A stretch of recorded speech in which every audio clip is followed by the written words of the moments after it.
மீட்பெரும் இரட்சகருமாகிய இயேசு கிறிஸ்துவின் கிருபையும் இரக்கமும் உங்கள் அனைவரோடும் இருக்கட்டும். 2 வாரமா நம்ம ஒரே ஒரு வசனத்தை வச்சு தியானித்துக் கொண்டிருக்கிறோம். லூக்கா 9ஆம் அதிகாரம் வசனம் 23.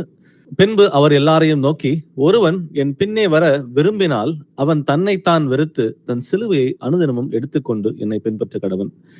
இந்த வசனத்தை மையமா வச்சுதான் நம்ம 2 வாரங்களா வசனங்களை தியானித்தோம். இதுல ரொம்ப முக்கியமான வார்த்தைகள் சிலதை நம்ம போன தடவை டிஸ்கஸ் பண்ணோம். அது ஒரு ரீகேப் மாதிரி இப்ப நம்ம பார்ப்போம். ஒருவன் என்னை பின்னே வர விரும்பினால், இயேசு கிறிஸ்துவை ஃபாலோ பண்றதுக்கு நம்ம தான் பர்சனலா எல்லாரும் ஒரு முடிவு எடுத்திருக்கிறோம். இயேசு கிறிஸ்துவ சொந்த ரட்சகராக ஏற்றுக்கொண்டு எனக்கு அவர் தான் வேணும் அப்படின்ற அந்த நோக்கத்தோட அவரையே பற்றி கொண்டு அவரை பின்பற்றுகிற பிள்ளைகள் நம்ம எல்லாரும் இருக்கிறோம். அப்போ அந்த வாலண்டரியா அந்த டிசிஷனை நாங்க தான் எடுத்திருக்கிறோம். அப்போ இயேசு கிறிஸ்துவை பின்தொடர்கிற பிள்ளைகள் எப்படி இருக்கணுமாம், அவன் தன்னைத்தானே வெறுத்து அப்படின்ட்டு பார்க்கிறோம். 2வதா தன் சிலுவையை அனுதினமும் எடுத்துக்கொண்டுன்றத பார்க்கிறோம். சோ அந்த சிலுவையை அனுதினமும் எடுத்துக்கொண்டுனா உபத்திரவங்கள் வரும். இயேசு கிறிஸ்துவுக்கு வைராக்கியம் பாராட்டும் பொழுது நமக்கு உபத்திரவங்கள் வரும். அது வந்தாலும் அது ஒன் டைம் இவெண்ட் இல்ல, ரொம்ப நாள் அது இயேசு கிறிஸ்து வெளிப்படுற அந்த காலகட்டம் வரைக்கும் அது தொடரும்ன்ற மாதிரி அனுதினமும் அதை எடுத்துக்கொண்டு என்னை பின்பற்ற கடவுன்றதை இங்க பார்க்கிறோம். சோ முதல் பார்த்த தலைப்பு தன்னைத்தானே வெறுத்து அப்படின்ற விஷயத்த கலாத்தியர் 2ஆம் அதிகாரம் வசனம் 20 மூலமா நம்ம ஆரம்பிச்சோம். கிறிஸ்துவுடனே கூட சிலுவையில் அறையப்பட்டேன், ஆயினும் பிழைத்திருக்கிறேன், இனி நான் அல்ல, கிறிஸ்துவே எனக்குள் பிழைத்திருக்கிறார். நான் இப்பொழுது மாம்சத்தில் பிழைத்திருக்கிறதோ இனி அன்பு கூர்ந்து எனக்காக தம்மை தாமே ஒப்பு கொடுத்த தேவனுடைய குமாரனை பற்றும் விசுவாசத்தினாலே பிழைத்திருக்கிறேன். அப்போ பழைய மனுஷன் இயேசு கிறிஸ்துவோட கூட சிலுவையில் அறையப்பட்டாயிடுச்சு. இனி பிழைத்திருக்கிறது அந்த பழைய மனுஷன் அல்ல, நான் புது சிருஷ்டியாக நான் மீண்டுமாக பிறந்திருக்கிறேன். அந்த ஓல்டு செல்ஃப் சென்டர்டான அந்த மனுஷன் இப்போ உயிரோட இல்ல அப்படின்றத நம்ம பார்க்கிறோம். ஏன்னா இயேசு சொந்த ரட்சகராக ஏற்றுக்கொண்டதுக்கு அப்புறம் அவருடைய சீஷனாக மாற விரும்புகிற ஒவ்வொருவரும் நம்முடைய பழைய மனுஷனுக்குரிய குணாதிசயங்களை சிலுவையில் அறையப்பட்டு ஆயிடுச்சு. அப்போ அந்த மனுஷன் இப்போ உயிரோட இல்ல, இப்ப பிழைத்திருக்கிறது கிறிஸ்துவுக்குள்ள மீண்டும் பிழைத்திருக்கிறேன். அப்போ என்னுடைய இருதயம், என்னுடைய எண்ணங்கள் எல்லாமே கிறிஸ்துவோட சிந்தைக்கு ஒத்ததாக இருக்க வேண்டும் தான் கர்த்தர் விரும்புகிறார். அப்ப அவர் விரும்புகிற காரியம் என்னன்னா, நம்மை நாமே அவரிடம் ஒப்பு கொடுத்து, நான் ஒரு களிமண்ணை போல, அவர் ஒரு குயவனாக இருக்கிறார், நாம ஒரு களிமண்ணை போல, ஆண்டவரே நீங்க என்ன என் வாழ்க்கையில நீங்க செய்ய விரும்புகிறீரோ அதை நான் முழுமையா ஒப்பு கொடுக்கிறேன் ஆண்டவரே. எப்படி அந்த குயவன் அந்த மண் பாத்திரத்தை அவன் இஷ்டப்படி அவன் ஒரு மவுல்ட் பண்றானோ, அது போல நம்முடைய வாழ்க்கையை இயேசு கிறிஸ்து ஒப்பு கொடுத்துட்டு அவர் என்ன விரும்புகிறாரோ அது தக்கதாக நம்ம வாழ்க்கையை மாத்தி கொண்டு வரும்ன்ற அந்த எண்ணங்களோட நம்ம இயேசு அறிவதற்கு முன்பாக நமக்கு எதெல்லாம் ரொம்ப பிடித்திருந்ததோ, அது இயேசுக்கு எப்ப பிடிக்காம போச்சோ அது எல்லாவற்றையும் விட்டு ஒதுக்கி வரணும்னு சொல்லி அவர் விரும்புகிறார். அப்போ அந்த மாதிரி வாழ்க்கை நம்ம வாழும் பொழுது அவர் சொல்றாரு, சிலுவையை சுமந்து அனுதினமும் என்னை பின்பற்ற கடவன் அப்படின்னு சொல்லி ஆண்டவர் சொல்றாரு. அப்ப மத்தேயு 10:38 சொல்லுது, தன் சிலுவையை எடுத்துக்கொண்டு என்னை பின்பற்றாதவன் எனக்கு பாத்திரன் அல்ல. அப்போ பழைய மனுஷனுடைய காரியங்களை வெறுத்து ஒதுக்கணும்னு சொல்லி ஆண்டவர் சொல்லுகிறார். அப்போ அதை அந்த பிசாசா என்ன பண்றான்னா, அந்த இச்சைகளை மீண்டுமாக கொண்டு வருவான். இந்த பாவத்தை தூண்டி அந்த பாவத்துக்குள்ள விளை வைக்கிறதுக்கு, அந்த பழைய மனுஷனோட ட்ரேட்ஸை திரும்ப நமக்குள்ள கொண்டு வரதுக்கு அவன் நிறைய காரியங்களை செய்வான். ஆனாலும் அது எது வந்தாலும் சரி, அது எனக்கு தேவையில்லை, அது வந்தா நான் எதிர்த்து நிற்பேன், அதை ஜெயிச்சு வருவேன்ற அந்த சிந்தனையோட சோதனையை சகித்து என்ன சொல்றாருன்னா, தன் சிலுவையை எடுத்துக்கொண்டு என்னை பின்பற்றாதவன் எனக்கு பாத்திரன் அல்ல. அப்போ டிசைப்பிளா இருக்க விரும்புகிறவர்கள் அவங்க நிறைய விஷயங்களை சாக்ரிஃபைஸ் பண்ணி தான் ஆகணும். ஒரு கஷ்டமான சூழ்நிலைகள் வரலாம், ஆனாலும் கிறிஸ்து என்னுடைய கூட இருக்கிறார்ன்றத அந்த உணர்வோடு கர்த்தர் கண்களுக்கு முன்பாக அவர் எது தகுதியா இருக்குன்னு அவர் விரும்புகிறாரோ அந்த காரியத்தை மாத்தினா நடப்பிப்பென்ற அந்த கமிட்மெண்டோட நம்ம எல்லாரும் போகணும். ஏன்னா ஒரு சீஷனாக இருக்க விரும்புகிறவர் we have to pay a price. பர்சனலா நிறைய சாக்ரிஃபைஸ் நம்ம பண்ண வேண்டிய சூழல்கள் நமக்கு வரும். அதுபோல நம்முடைய வாழ்க்கையில ப்ரையாரிட்டிஸ் இருக்கு எல்லாத்துக்குமே. நம்பர் 1 2 3 4 சொல்லிட்டு ஒரு பெரிய லிஸ்ட் நமக்கு ப்ரையாரிட்டிஸ் இருக்கலாம். ஆனா இயேசு கிறிஸ்து என்னைக்கு உள்ள வருகிறாரோ அவர் தான் நம்பர் 1 ஸ்பாட்ல இருக்காரு. அதுக்கப்புறம் தான் மற்ற எல்லா காரியங்களுமே. அப்போ நம்ம வாழ்க்கையில இருக்கிற அந்த ப்ரையாரிட்டிஸை நம்ம எல்லாரும் ரீஆர்டர் பண்ணணும் அப்படின்றத ஆண்டவர் விரும்புகிறார். அப்போ அது எல்லாமே செய்கிறதுக்கு அவர் நமக்கு கத்து கொடுத்திருக்கிறார். நீங்க எப்படி இந்த காரியங்களை செய்யணும்ன்ற விஷயத்தை கர்த்தராக இயேசு கிறிஸ்து நமக்கு கத்து கொடுத்திருக்கிறார். அப்போ 1 பேதுருல 4ஆம் அதிகாரம் வசனம் 12-13 சொல்லுது, பிரியமானவர்களே, உங்களை சோதிக்கும்படி உங்கள் நடுவிலே பற்றி எரிகிற அக்கினியை குறித்து ஏதோ புதுமை என்று திகையாமல் கிறிஸ்துவின் மகிமை வெளிப்படும் பொழுது நீங்கள் களிகூர்ந்து மகிழும்படியாக அவருடைய பாடுகளுக்கு நீங்கள் பங்காளிகள் ஆனதால் சந்தோஷப்படுங்கள். அப்போ நமக்குள்ள உபத்திரவங்கள் கண்டிப்பா வரதான் செய்யும். அனுதினமும் சிலுவை எடுத்துக்கொண்டு நடந்து சொல்லி ஆண்டவர் சொல்லுகிறார். அப்போ இந்த மாதிரி சோதனைகள் வரும் பொழுது நம்ம பொறுமையோட இருக்கணும்னு சொல்லி ஆண்டவர் சொல்றார். இதெல்லாம் புதுசு கிடையாது. உங்களுக்கு முன்பாக இருந்தவர்கள் எல்லாம் இந்த மாதிரிதான் இருந்தாங்க, ஆனாலும் அவங்க சோதிக்கப்பட்டு அவங்க ஆவிக்குரிய வளர்ச்சி அடைஞ்சாங்கன்றதை நம்ம பார்க்கிறோம். இது போல கிறிஸ்துவின் மகிமை வெளிப்படும் பொழுது நீங்கள் களி கூர்ந்து மகிழும்படியாக அவருடைய பாடுகளுக்கு பங்காளிகள் ஆனதால். அப்போ கர்த்தருக்கு வைராக்கியம் பாராட்டுகிற பிள்ளைகள் சோதனைகள் வாழ்க்கையில வரும். வரும் பொழுது நாம அந்த பாடுகளை சகித்து கொண்டு சந்தோஷத்தோட, வெறும் சகிப்பு மட்டும் கிடையாது, அந்த வசனங்கள் இங்க பாத்தீங்கன்னா வார்த்தைகளை சொல்றது, நீங்கள் களி கூர்ந்து மகிழும்படியாக அவருடைய பாடுகளுக்கு நீங்கள் பங்காளிகள் ஆனதால் சந்தோஷப்படுங்கள். உபத்திரம் வந்தா நமக்கு வந்து சந்தோஷம் வராது, நமக்கு துக்கம் தான் வரும். ஆனாலும் வசனம் சொல்லுகிறது, பீட்டர் வந்து இந்த இடத்துல வந்து என்கரேஜ் பண்றாரு, பேதுரு வந்து இந்த இடத்துல வந்து நம்ம எல்லாரும் வந்து பலப்படுத்துகிறார். நீங்க கவலைப்படாதீங்க, சோதனை வரும், ஆனாலும் அதை சகித்துக் கொள்ளுங்க, சந்தோஷமா இருங்க. ஏன்னா கர்த்தராகிய இயேசு கிறிஸ்து வெளிப்படும் பொழுது உங்களுக்கு கிடைக்க போற அந்த மகிழ்ச்சி வந்து அது நம்ம நினைக்கிறதுக்கும் மேலாக இருக்குன்றத இங்க வந்து சொல்லி கொடுக்கிறார். அடுத்தது மூணாவதா வந்து என்னை பின்பற்றி வா அப்படின்ற வார்த்தைகளை பார்க்கிறோம் அந்த வசனத்துல, லூக்கால. இப்போ அதுல மத்தேயு 4ஆம் அதிகாரம் வசனம் 19 சொல்லுகிறது, என் பின்னே வாருங்கள், நான் உங்களை மனுஷரை பிடிக்கிறவர் ஆக்குவேன் என்றார் அப்படின்னு பார்க்கிறோம். இப்போ ஆண்டவர் சொல்றாரு, என் பின்ன நீங்க வந்தீங்கன்னா நானே உங்களை டிரான்ஸ்ஃபார்ம் பண்றேன்.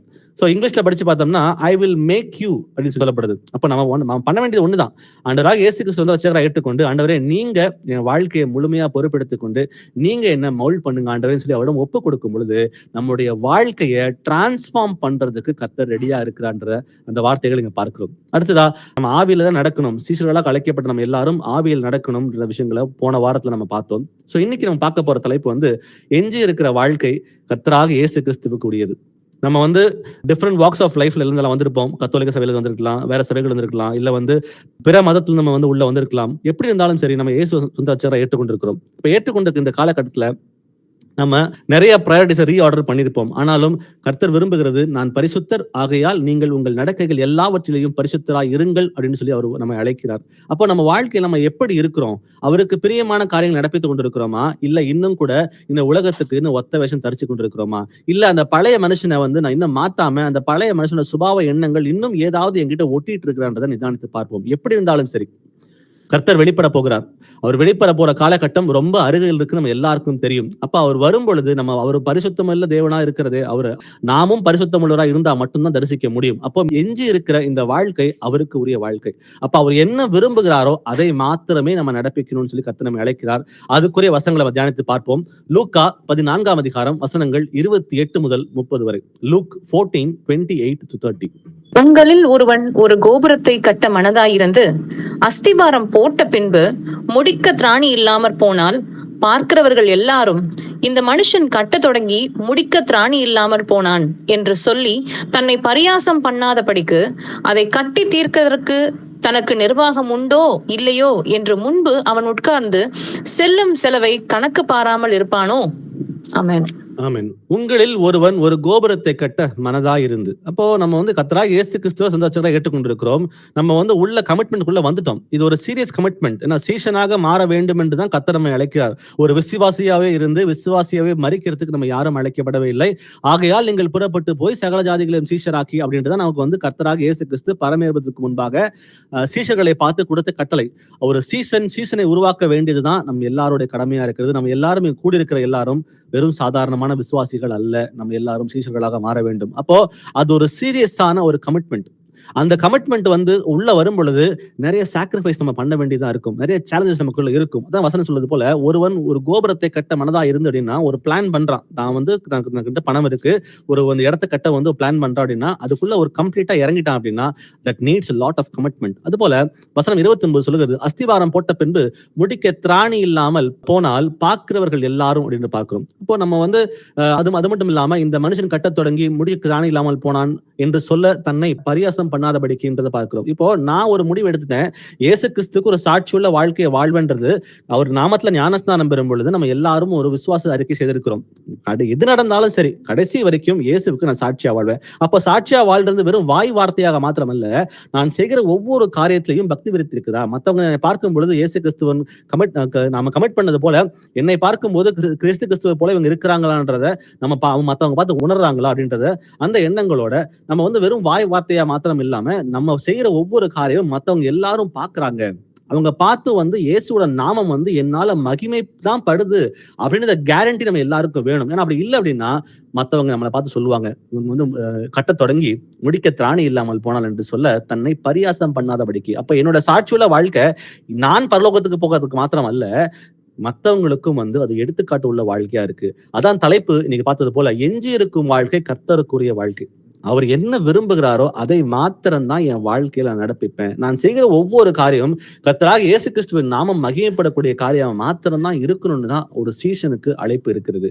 வாசிப்போம். பிலிப்பியர்ல 3ஆம் அதிகாரம் வசனங்கள் 7-8 வாசிக்கலாம்.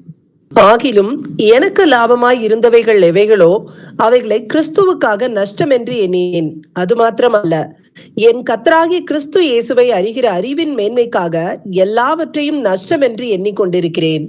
ஆமென். ஆமென். இப்ப இதே வார்த்தைகள் இப்ப 7-8 வாசிச்சோம். ஆனா 4-5 எடுத்து வாசிச்சு பாத்தீங்கன்னா பவுல் யார் அப்படின்ற சொல்லி எழுதியிருப்பாங்க. நான் எபிரேனுக்கு பிறந்த எபிரேயன், நான் விருத்த சேதனம் அடைஞ்சவன், நான் இஸ்ரவேல்ல பிறந்தவன், நான் பெஞ்சமின் கோத்திரத்தான், அது மட்டும் இல்லாம நான் ஒரு பரிசேயன் அப்படின்ற மாதிரி அவரை பத்தி பெரிய காரியங்கள் எழுதி எழுதி எழுதி வச்சிருப்பாரு. இதெல்லாம் அவர் இருந்தாலும் அவர் சொல்றாரு, ஆகிலும் எனக்கு லாபமா இருந்தவைகள் எவைகளோ அவைகள் கிறிஸ்துவுக்காக நஷ்டம் என்று எண்ணினேன் அப்படின்னு பாக்குறான். அவர் பெரிய பணக்காரா வாழ்ந்தவர். அந்த இடத்துல பாத்தீங்கன்னா பவுலோட அந்த மைண்ட் ஒரு ஷிஃப்ட் ஆகுது. அவர் எவ்வளவு மேன்மை உள்ளவரா இருந்தா கூட அதெல்லாம் எனக்கு குப்பை தான். இயேசு கிறிஸ்துவுக்கு முன்பாக நான் எவ்வளவு பெரிய ஆளா இருந்தாலும் சரி, அது எல்லாமே எனக்கு குப்பையாக தான் இருக்குதுன்ற காரியங்களை அங்க வெளிப்படுத்தி காட்டுகிறார். சோ அதான் வசனம் 8 சொல்லுது. அது மாத்திரமல்ல, என் கர்த்தராகிய கிறிஸ்து இயேசுவை அறிகிற அறிவின் மேன்மைக்காக எல்லாவற்றையும் நஷ்டம் என்று எண்ணிக்கொண்டிருக்கிறேன் அப்படின்னு பாக்குறோம். அப்போ லாபமா இருந்தது எது அப்படின்னு பார்க்கும்போது அது சொல்றாரு, நஷ்டம்னு சொல்றாரு. இப்ப இந்த வார்த்தை பாத்தீங்கன்னா இங்கிலீஷ்ல சில டிரான்ஸ்லேஷன்ஸ்ல பார்த்து பொழுது அது ரப்பிஷ், அது ஒரு குப்பை. நான் எவ்வளவு பெரிய ஆளா இருந்தாலும் பரவாயில்ல, எனக்கு அது தேவையில்லை. ஏன்னா he was very highly educated. அவர் நல்லா படித்தவரா இருந்தார். அவங்க அப்பா பெரிய பணக்காரா இருந்தார். அந்த காலத்துல படிக்கும்போது 2000 கோடிக்கு சொத்துக்கு மதிப்பு மிக்கவர்ன்றதை பார்க்கிறோம். இந்த மாதிரி அவர் எவ்வளவு பெரிய ஆளா இருந்தாலும் அது எல்லாமே எனக்கு குப்பை தான். இயேசு நான் சந்தித்ததுக்கு அப்புறம் என் வாழ்க்கையில நான் எவ்வளவு பெரிய ஆளா இருந்தாலும் அது எனக்கு குப்பையா தான் இருக்குது அப்படின்னு பார்க்கிறோம். மத்தேயு 13ஆம் அதிகாரம் வசனம் 45-46 வாசிக்கலாம். மேலும் பரலோக ராஜ்யம் நல்ல முத்துக்களை தேடுகிற வியாபாரிக்கு ஒப்பாய் இருக்கிறது. அவன் விலை உயர்ந்த ஒரு முத்தை கண்டு போய் தனக்குண்டான எல்லாவற்றையும் விற்று அதை கொள்ளுகிறான். ஆமென். மேலும் பரலோக ராஜ்யம் நல்ல முத்துக்களை தேடுகிற வியாபாரிக்கு ஒப்பாயிருக்கிறது. அவன் விலையுறந்த ஒரு முத்தை கொண்டு போய் தனக்கு உண்டான எல்லாவற்றையும் விற்று அதை கொள்ளுகிறான் பார்க்கிறோம். இந்த வியாபாரி பார்க்கும் பொழுது அவன்கிட்ட நிறைய சொத்து மதிப்புகள் இருக்குது. ஆனாலும் அவன் சொல்றான், அவன் கிளம்பி போறான். அவனுக்கு இதை முத்தை ஒண்ணு தேடுறன்னு சொல்லிட்டு அவன் கிளம்பி போகிறான். அவன் போய் அதை பார்த்து அந்த முத்து இருக்குன்னு கண்டுபிடிச்சிட்டு திரும்ப ஊருக்கு அவனுக்கு உண்டானது எல்லாவற்றையும் விற்று அதை வாங்குறான்னு பாக்குறோம். அப்ப இயேசு கிறிஸ்து அப்படின்றவர் இது நம்ம லைஃப்ல ஒரு பெரிய வேல்யூ. அவர் இல்லாம நம்மளால ஒண்ணும் பண்ண முடியாது. அவரை தேடி நம்ம கண்டுபிடிச்சிருக்கோம். எப்படி அந்த வியாபாரி அந்த முத்தை தேடி கண்டுபிடிச்சானோ அது போல கர்த்தராகிய இயேசு கிறிஸ்துவை நம்ம எல்லாரும் அறிந்த பிள்ளைகளா இருக்கும். அவன் தனக்கு உண்டானவை எல்லாவற்றையும் விற்று அவன் என்ன பண்றான், அந்த முத்தை வாங்கிக்கிறான்ற பாக்குறோம். அது போல ஒரு டிசைபிளா இருக்கிற விரும்புகிறவ நம்ம பர்சனலா நிறைய சாக்ரிஃபைசஸ் பண்ணி தான் ஆகணும். அந்த சாக்ரிஃபைஸ் பண்ணா மட்டும்தான் அந்த முத்தை நம்ம எப்படி அந்த வியாபாரி வாங்குறானோ அது போல கர்த்தராகிய இயேசு கிறிஸ்துவை நம்ம போய் சென்று அடைய முடியுன்றதை பார்க்கிறோம். வாசிப்போம். லூக்கால 9ஆம் அதிகாரம் வசனம் 57 முதல் 62 வரை. லூக் 9:57-62. அவர்கள் வழியிலே போகையில் ஒருவன் அவரை நோக்கி, ஆண்டவரே, நீர் எங்கே போனாலும் உம்மை பின்பற்றி வருவேன் என்றான். அதற்கு இயேசு, நரிகளுக்கு குழிகளும் ஆகாயத்து பறவைகளுக்கு கூடுகளும் உண்டு, மனுஷகுமாரனுக்கோ தலை சாய்க்க இடமில்லை என்றார். வேறொருவனை அவர் நோக்கி, என்னை பின்பற்றி வா என்றார். அதற்கு அவன், ஆண்டவரே, முன்பு நான் போய் என் தகப்பனை அடக்கம் பண்ண எனக்கு உத்தரவு கொடுக்க வேண்டும் என்றான். அதற்கு இயேசு, மரித்தோர் தங்கள் மரித்தோரை அடக்கம் பண்ணட்டும், நீ போய் தேவனுடைய ராஜ்யத்தை குறித்து பிரசங்கி என்றார். பின்பு வேறொருவன் அவரை நோக்கி, ஆண்டவரே, உம்மை பின்பற்றுவேன், ஆனாலும் முன்பு நான் போய் வீட்டில் இருக்கிறவர்களிடத்தில் அனுப்புவித்துக் கொண்டு வரும்படி எனக்கு உத்தரவு கொடுக்க வேண்டும் என்றான்.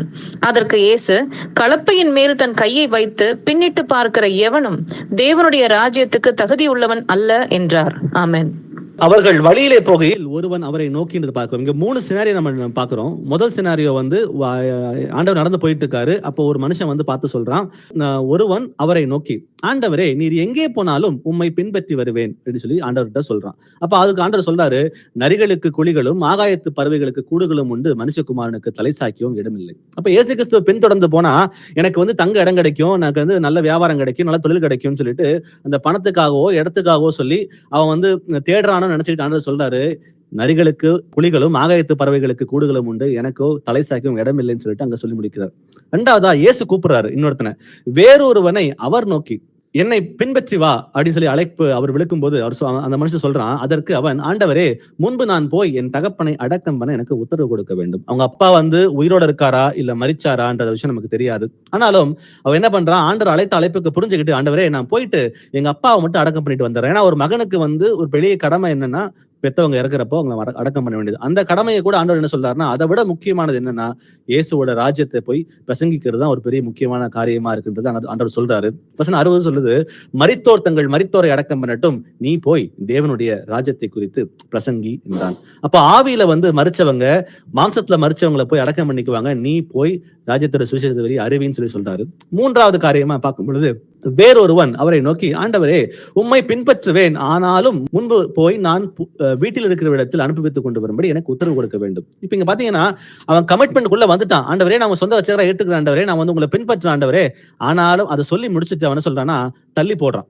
இல்ல ஆண்டவரே, கொஞ்சம் வேலை இருக்கு, இந்த வேலையை நான் முடிச்சுட்டு வந்துடுறேன் அப்படின்னு சொல்லிட்டு அவன் என்ன பண்றான், காரியங்களை தள்ளி போடுறான். அதான் ஆண்டவர் கடிஞ்சுக்கிறார் கடைசியில, கலப்பையின் மேல் தன் கையை வைத்து பின்னிட்டு பார்க்கிற எவனும் தேவனுடைய ராஜ்யத்திற்கு தகுதி உள்ளவன் அல்ல. இப்போ நம்ம எல்லாரும் வந்து இந்த கலப்பையை வச்சு எப்படி உழுவாங்க நமக்கு தெரியும். அந்த மாடு வந்து அந்த கலப்பை வச்சு இழுத்துட்டு போகும் பொழுது யார் உழுறாங்களோ அதை நேரா அவங்க வந்து கண்ணை வச்சு பார்த்தா மட்டும்தான் அது சீரா போகும். தலையை திருப்பும் பொழுது என்ன ஆகும்னா, அது வந்து பொசிஷன் மாறிடும். அப்புறம் அந்த இடம் வந்து சரியா வராதுன்றது நம்ம எல்லாரும் அறிந்தவர்களா இருக்கிறோம். இப்ப அது போலதான் இந்த வசனங்கள் சொல்றது, நம்ம வந்து கர்த்தராகிய இயேசு கிறிஸ்துவை ரட்சகராக ஏற்றுக்கொண்டோம் அப்படின்னா, அவர் என்ன சொல்றாரோ அதை முழுமையாக கேட்டு எந்த தாமதமும் இன்றி ப்ரோகாஸ்டினேட் பண்ணாம நம்ம வந்து அவர் சொல்ற காரியங்களை நம்ம வாழ்க்கையில் நடப்பிக்கணும்னு சொல்லி ஆண்டவர் விரும்புகிறார். வாசிப்போம், மார்க் 8ஆம் அதிகாரம் வசனம் 35. தன் ஜீவனை ரட்சிக்க விரும்புகிறவன் அதை இழந்து போவான். என் நிமித்தமாகவும் சுவிசேஷத்தின் நிமித்தமாகவும் தன் ஜீவனை இழந்து போகிறவன் அதை ரட்சித்துக் கொள்ளுவான். ஆமென்.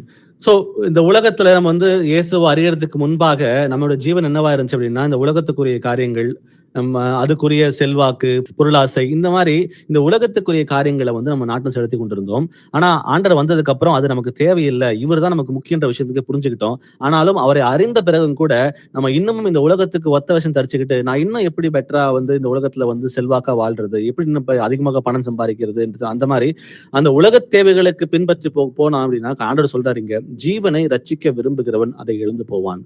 என் நிமித்தமாகவும் சுவிசேஷ நிமித்தமாகவும் தன் ஜீவனை இழந்து போகிறவனும் அதை ரட்சித்துக் கொள்வான்றதை பார்க்கிறோம். ஒரு சீசனா இருக்கணும் அப்படின்னா நம்ம ஒரு ஆர்டினரியான ஒரு லைஃப் நம்மளால லீட் பண்ண முடியாது. We are called to be extraordinary. நம்ம ஒரு சாதாரண ஒரு மனுஷங்க இல்ல. நம்ம வந்து பிரித்தெடுக்கப்பட்ட ஜனமாக இருக்கிறோம். இயேசுவோட ரத்தத்தினால சம்பாதிக்கப்பட்ட ஜனமாக இருக்கிறோம். நம்ம வந்து ஒரு புது கிரியேஷனா நம்ம எல்லாரும் இருக்கிறோம். அப்ப நம்ம வந்து சாதாரண மனுஷனை போல சிந்திக்காம, நம்ம செயல்படாம, நம்ம ஜீவனுக்குரிய காரியங்களை நம்ம யோசிக்காம, கர்த்தர் என்ன விரும்புகிறாரோ, சத்தியத்து நிமித்தம் நம்ம என்ன செய்யணும் விரும்புகிறாரோ அந்த காரியங்களை மாத்திரம் நடப்பிக்க அழைக்கப்படுகிறோம். வாசிப்போம், லூக்கா 18ஆம் அதிகாரம் வசனம் 29-30. லுக் 18:29-30. அதற்கு அவர், தேவனுடைய ராஜ்யத்தின் நிமித்தம் வீட்டையாவது, பெற்றோரையாவது, சகோதரரையாவது, மனைவியையாவது, பிள்ளைகளையாவது விட்டுவிட்ட எவனும் இம்மையிலே அதிகமானவைகளையும் மறுமையிலே நித்திய ஜீவனையும் அடையாமற் போவதில்லை என்று மெய்யாகவே உங்களுக்கு சொல்லுகிறேன் என்றார். ஆமென்.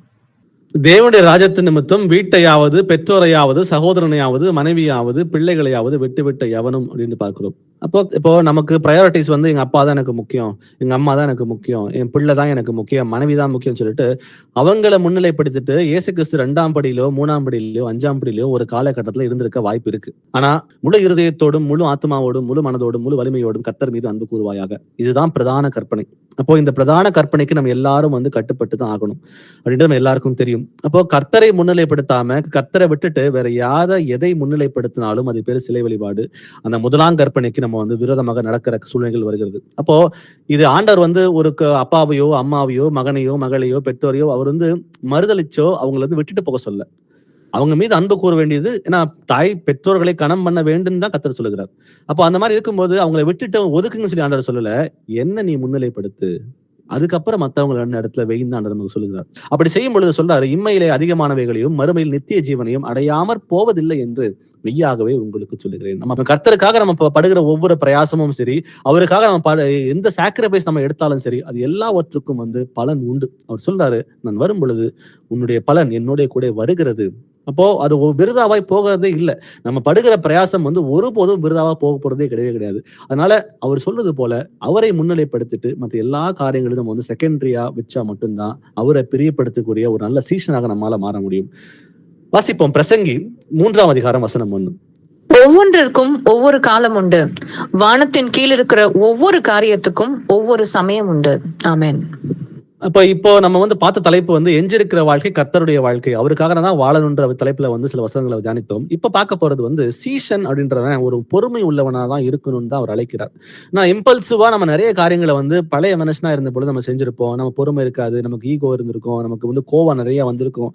இதனால வந்து நம்ம வந்து நடைமுறை நம்ம நடக்கிற காரியங்கள் வந்து மத்தவங்களுக்கு பிரியம் இல்லாம போயிருக்கும். இதெல்லாம் பழைய மனுஷனுடைய காரியங்கள். ஆனா ஒரு சீஷனா இருக்கிறவன் அப்படின்னா கர்த்தர் வரப்போகிறார். அவர் வருகிற வரைக்கும் வந்து நான் பொறுமையோட எல்லா காரியங்களிலும் காத்திருக்கணும்னு தான் சொல்றாரு. அதுக்கு ஒத்த வசனம் தான் இது. ஒவ்வொன்றுக்கும் ஒரு காலம் உண்டு. வானத்தின் கீழ் இருக்கிற ஒவ்வொரு காரியத்துக்கும் ஒவ்வொரு சமயம் உண்டு. Everything as a time. இப்போ வந்து நம்ம சொல்றோம் கோடை காலம், மழை காலம், இலையுதிர் காலம், இந்த மாதிரி வந்து 4 சீசன்ஸை பத்தி நம்ம பேசுறோம் இங்க. இப்போ ஒவ்வொன்றுக்கும் ஒரு காலம் இருக்கு. அந்தந்த காலகட்டத்துல அது நடக்கும்னு சொல்லி ஆண்டவர் ஆல்ரெடி ப்ரீ டிஃபைன் பண்ணி சில விஷயங்களை வச்சிருக்காரு. அவருடைய சித்தத்துக்கு வெளியே எதுவும் நடக்கவே நடக்காது. ஆனா நம்ம வாழ்க்கை சில டைம் வந்து ரொம்ப அன்சர்டனா இருக்கலாம். நம்ம நினைக்கிற விஷயங்கள் நடக்காம கூட போகலாம். அது நடக்காம போகும் பொழுது நமக்கு சில டைம் ஆங்ஷியஸ் ஆகலாம், நமக்கு கோபம் வரலாம், ஃப்ரஸ்ட்ரேட் ஆகலாம். ஆனாலும் ஒரு விஷயத்த நம்ம புரிஞ்சுக்கணும், நம்முடைய வாழ்க்கை கர்த்தரோட கையில இருக்கு. அவருடைய அனுமதி இல்லாம நம்ம வாழ்க்கையில ஒண்ணும் நடக்கவே நடக்காது.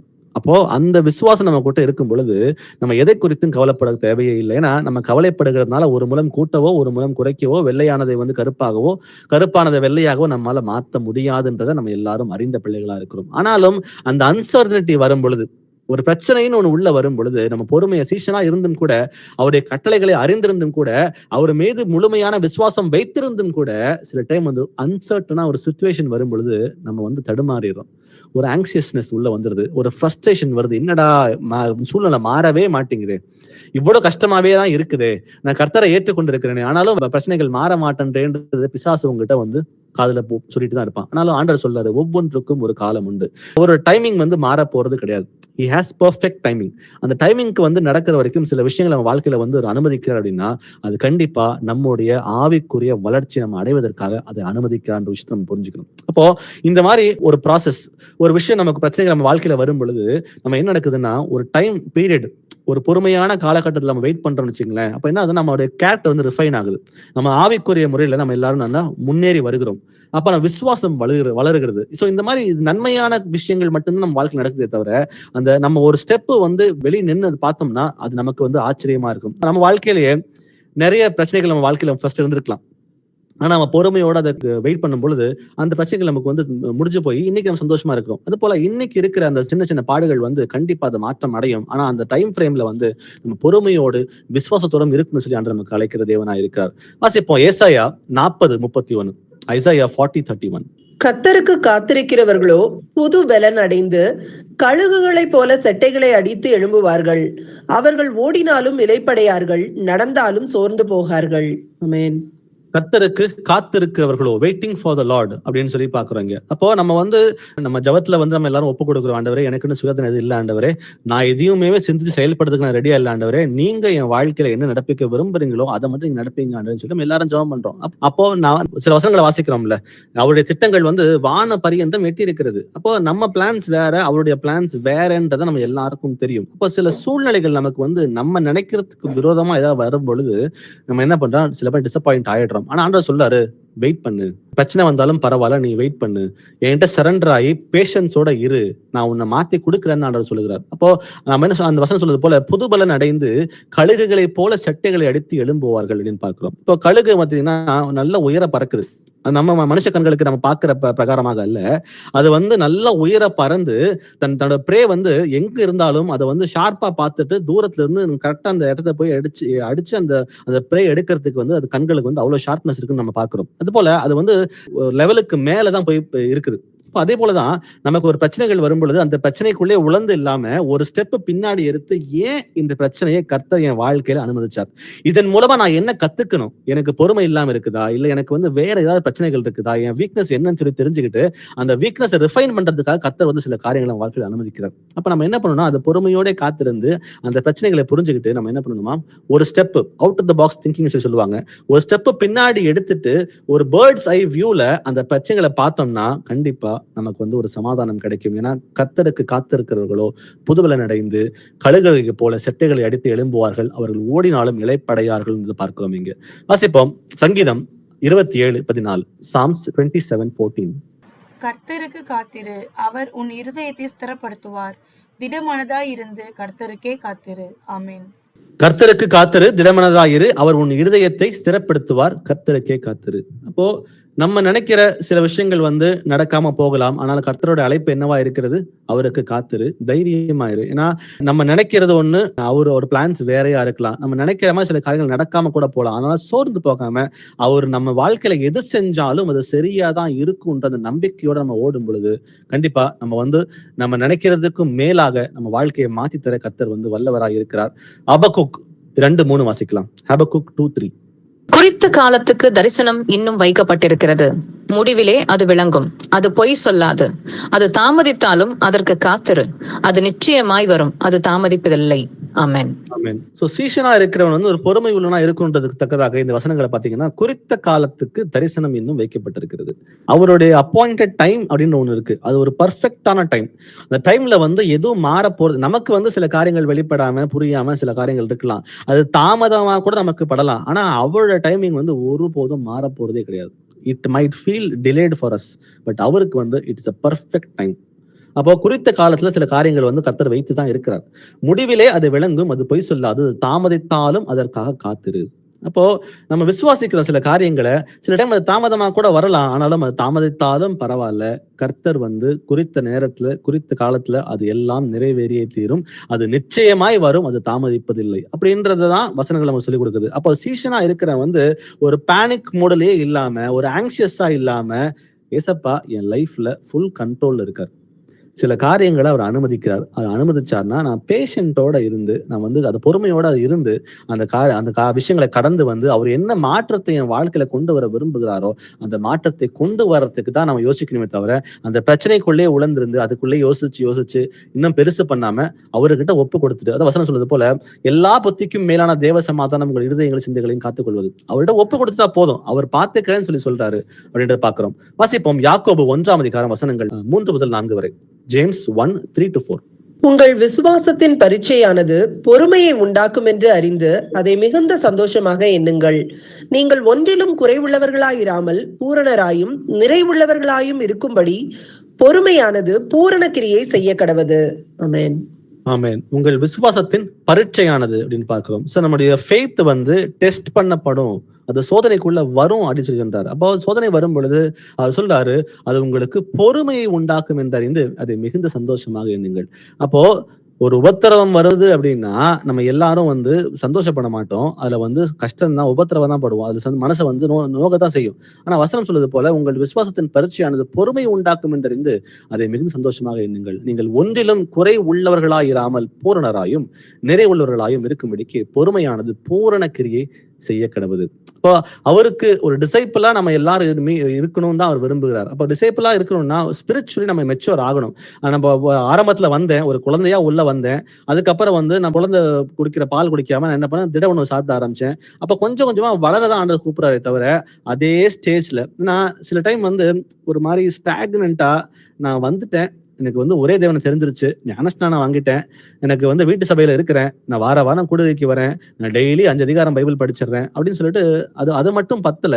ஆனா அவர் சொல்றாரு ஸ்பிரிச்சுவலா மெச்சூர் ஆகணும். அது நம்ம கர்த்தரை அறிவில மேன்மை அடையறதுக்கு அது ஏதுவாக இருக்கிறது. ஆனாலும் என்னுடைய ஆவிக்குரிய மனுஷன் இன்னும் அப்படியே இருக்கானா, இல்ல ஒரு 2 மாசத்துக்கு முன்னாடி அப்படியே இருக்கிறான்றத நம்ம நிதானித்து பார்த்து அந்த ஸ்பிரிச்சுவலா நம்ம எல்லாரும் மெச்சூர் ஆகணும். அதுக்காக தான் ஆண்டவர் சில சோதனைகள் நமக்கு அனுமதிக்கிறார். அந்த சோதனை வரும் பொழுது பொறுமையோட இருந்து ஏன் இதை வாழ்க்கையை அனுமதிச்சீங்க ஆண்டவரே, இங்க என்ன மாற்றத்தை நான் கொண்டு வர வேண்டியது இருக்குன்றதை நம்ம கேட்டு தெரிந்து அதை பெற்றுக்கொள்ளும் பொழுது கண்டிப்பா நம்ம லைஃப் டிரான்ஸ்ஃபார்ம் ஆகும். ஆனா இந்த டிரான்ஸ்ஃபர்மேஷன் எனக்கு மாத்திரம் அல்ல, நான் எனக்கு சுத்தி இருக்கிறவங்க எல்லாருக்கும் அது பிரயோஜனமா இருக்குன்னு சொல்லி தான் ஆண்டவர் விரும்புகிறாரு. நான் சீசன்ன்ற வந்து ஒரு லைட் நான் பாக்குறோம் இல்ல, நம்ம வந்து நம்ம எல்லாரும் அவர் ஒளியா வந்த அந்த பூமிக்கு, நாம இந்த பூமிக்கு ஒளியா இருக்கிறோம். அப்ப நம்முடைய ஒளி மத்தவங்களுக்கு முன்பாக பிரகாசமா இருக்கணும் அப்படின்னா என்னோட வாழ்க்கை ஸ்பிரிச்சுவலா மெச்சூர் ஆகணும்ன்றதை நம்ம பாக்குறோம்.